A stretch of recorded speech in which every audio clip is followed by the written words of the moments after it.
North Korea has accused the United States of attempting to drive the Korean peninsula to the brink of nuclear war as Pyongyang angrily refuses to halt its missile program.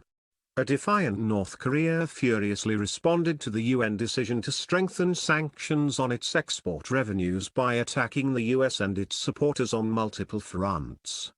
Foreign Minister Ryong Ho issued a statement at the Association of Southeast Asian Nations (ASEAN) forum in Manila on Monday, saying North Korea is ready to give the United States a severe lesson with its strategic nuclear force if it takes military action against it, and will not put its nuclear program or its missiles on the negotiating table.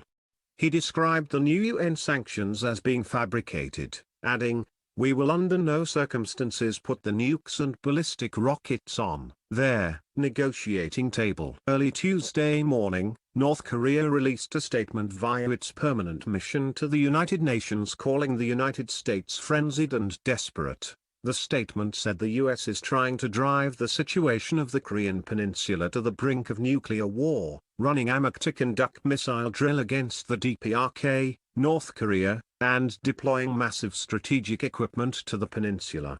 Neither shall we flinch even an inch from the road to bolstering up the nuclear forces chosen by ourselves unless the hostile policy and nuclear threat of the US against North Korea is fundamentally eliminated. He warned there would be strong follow-up measures and acts of justice and said the resolution showed the United Nations had abused its authority. Earlier North Korea said in a statement it would launch thousands-fold revenge against the US over the sanctions. There is no bigger mistake than the United States believing that its land is safe across the ocean, it said. The warnings come amid reports that the North and South Korean foreign ministers met briefly on Sunday night on the sidelines of the ASEAN summit.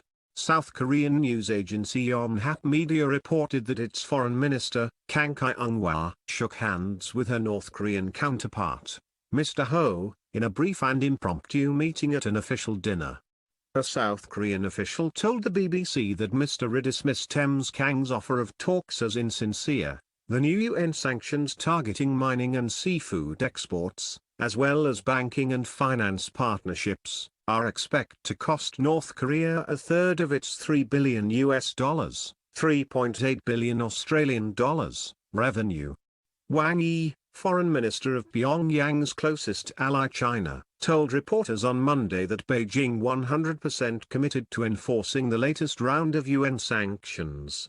U.S. Secretary of State Rex Tillerson said it was hoped the sanctions would ultimately result in North Korea negotiating a cessation of its weapons program, and when the conditions are right that we can sit and have a dialogue around the future of North Korea so that they feel secure and prosper economically, Mr. Tillerson told a media conference in Manila. During an hour-long phone call on Monday, South Korean President Moon Jae-in and U.S. President Donald Trump vowed to continue cooperating to rein in North Korea, particularly ahead of a regular joint military drill set for late August, South Korean Presidential Office spokesman Park Soo-hyun said.